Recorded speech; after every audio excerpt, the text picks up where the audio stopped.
Hi guys, welcome back to my channel. Today's video is a book review and the book that I am reviewing is Quiet by Susan Cain.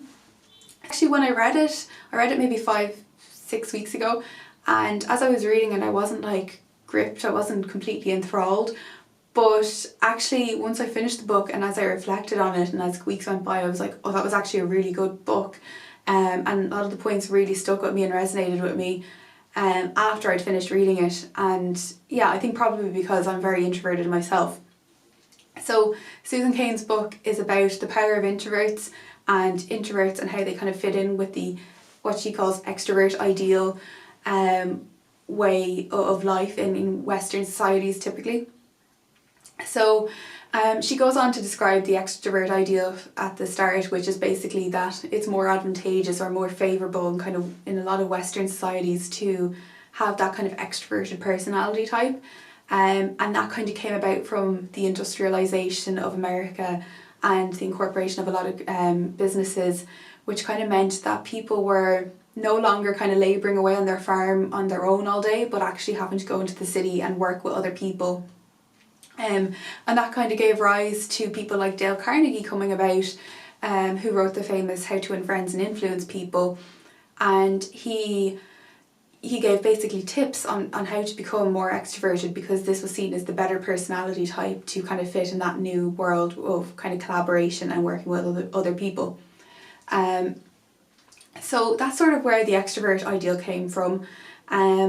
And she goes on to describe, like, so I suppose one of the kind of key points that really resonated with me and actually made me really reflect was she was talking about teachers and how they, and a study that was done, and I can't remember the exact figures, but it was basically something like the majority of teachers that participated in this particular study said that the ideal pupil was extroverted.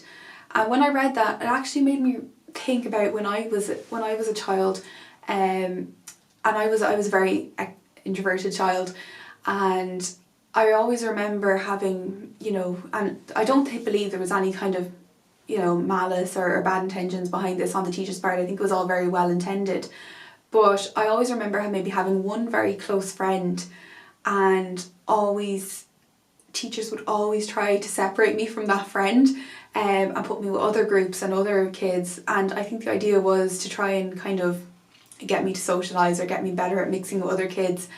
And I suppose the net effect of that wasn't just that, like, oh, I had to, play with these kids and I wasn't really fussed about playing with them. The net effect of that was actually that I started to kind of think that there was something wrong with only maybe wanting to have one very close friend. I started to think that wasn't okay. I started to think that it was better to have like loads of friends, even if you didn't really have that kind of close relationship with them. So to talk about kind of Harvard Business School, which she uses as kind of a case study, and she talks to, it's one of those places where extroversion is very highly kind of regarded, and it's kind of one of those things that you really need to be extroverted to kind of get ahead there. So she does seek out kind of some of the more introverted pupils on students on the course, on some of the courses there, and she speaks with them, and they kind of suggest that it is nearly a case of participation, no matter what the quality of that participation is what kind of gets you the good grades there, as opposed to kind of actually going away and having a deep kind of reflection on the points. It's just sort of people that kind of speak, no matter what, like how valid the points they're making or how relevant they are, they're the ones that kind of get the better grades there, or kind of get those participation marks. And this kind of leads into this hypothesis called the Babel Hypothesis, which is basically that in any group situation, the person that speaks the most and commands the most airtime basically is thought of or is regarded by the other group members as the most competent, even though that isn't necessarily the case. We're biased to think that confidence and speaking outwardly equals competence, but that might not necessarily be the case, and sometimes there are actually more introverted people in the group that may have a higher degree of competence in that particular subject. So that's really, really interesting. because it kind of shines a light on our own biases towards introverts. Another kind of point she was talking about was kind of how the extrovert ideal has kind of filtered into the workplace, and how kind of a lot of kind of workplaces are moving towards this sort of open plan office, and kind of really let's collaborate, let's sit in pods and all this kind of stuff. And actually and even for myself, like since I started working, it would bar for the 2 years of COVID, and I'm grateful to COVID for that. I'd always have to work in an open plan office. Obviously since COVID came around, I'm working from home. But up until that point, every organisation I worked with was always an open plan office. And actually when I moved to working from home, I just found it's so much easier to concentrate. My productivity went up. I was just so much happier in my work. And a lot of people, I personally, I'm very introverted, and I find the office extremely distracting. It's quite a politically charged environment, and introverts by their very nature actually tend to be quite sensitive people who are very kind of sensitive to energies in the room and stuff. So it can be difficult to kind of concentrate and get into a state of flow where you'll be very productive if you're an introvert. Extroverts, on the other hand, love that kind of buzz of the office and love that, it gives them energy, gives them life, makes them motivated. Obviously I'm speaking in huge sweeping generalizations here, but in general those are the two kind of main trends. So I work in recruitment, and I'm really loving the kind of move towards sort of a flexible working approach. I think it's just brilliant. I think that it gives people kind of agency over where they feel they're most productive and going to add the most value, and it means that you're not kind of inherently at an advantage if you're an extrovert because you're getting to work in an open plan office, that your introverted employees and staff are also being given the same kind of chance to work in an environment that suits their needs. So that was another kind of really interesting point. And another kind of interesting point is like that she was talking about kind of how introverts obviously tend to like attention, but interestingly enough they're okay with kind of attention online, or kind of speaking with people and building relationships through an online medium, and probably because it's not kind of an overstimulating environment that way, because there's a delay, either a time delay or a space,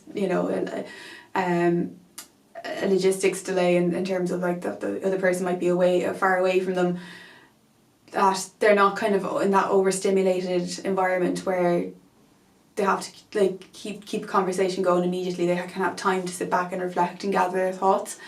So I just found it really full of great insights. And what I really loved about this book is, as I mentioned in my little sad story about being a child with only one friend, I always just, as an adolescent, I really wish I had had access to this book when I was a teenager, because I really struggled with, I just thought I was odd. I didn't know about introversion and extroversion. I just thought, oh, I'm weird. Why do I find big groups of people so overwhelming? Why do I never have big groups of friends?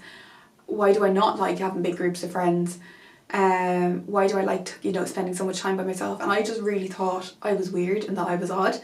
And I didn't know about introversion and extroversion, and I just find this book is very validating, because it really kind of there's a lot of kind of references to great work that introverts have done, and it really kind of is very validating, because it's like, oh, it's okay to be introverted, like you're just different, but that doesn't mean it's necessarily a bad thing. It's fine. You just kind of, once you know it, you can work around it, and you can make kind of compromises in your life. And there's a case study of a couple who one's extrovert and one's introverted. So it's a very validating book to read in that sense, if you are introverted and if you've ever had those kind of struggles maybe growing up, or anything that you don't feel quite good enough, or you feel like there's something wrong with you.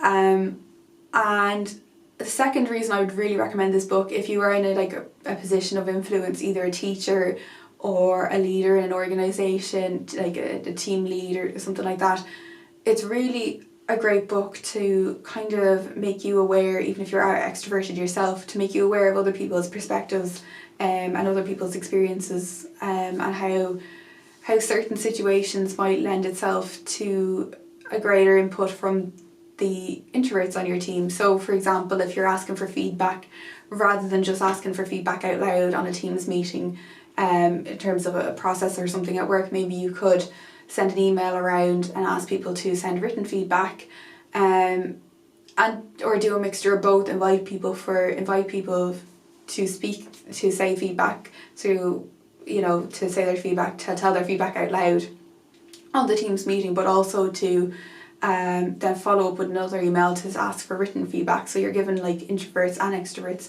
an equal chance to kind of get their say, to have their say.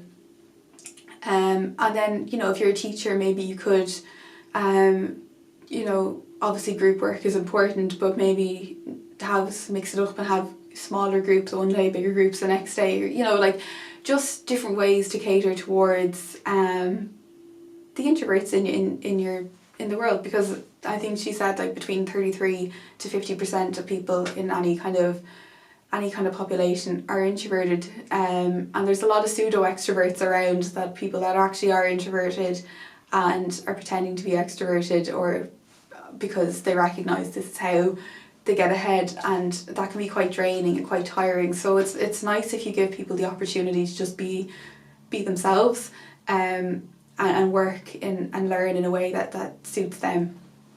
So yeah, I really recommend the book. I think there's a lot of definitely actionable points that you can take away from it.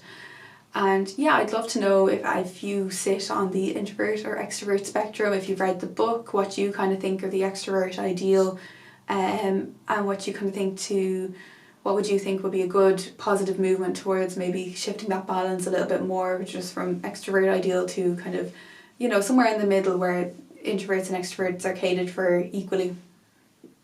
I'd love to hear your thoughts. And yeah, I hope you enjoyed or found it useful. And I'd love to know if you read the book. And yeah, I shall chat to you in my next one. Bye.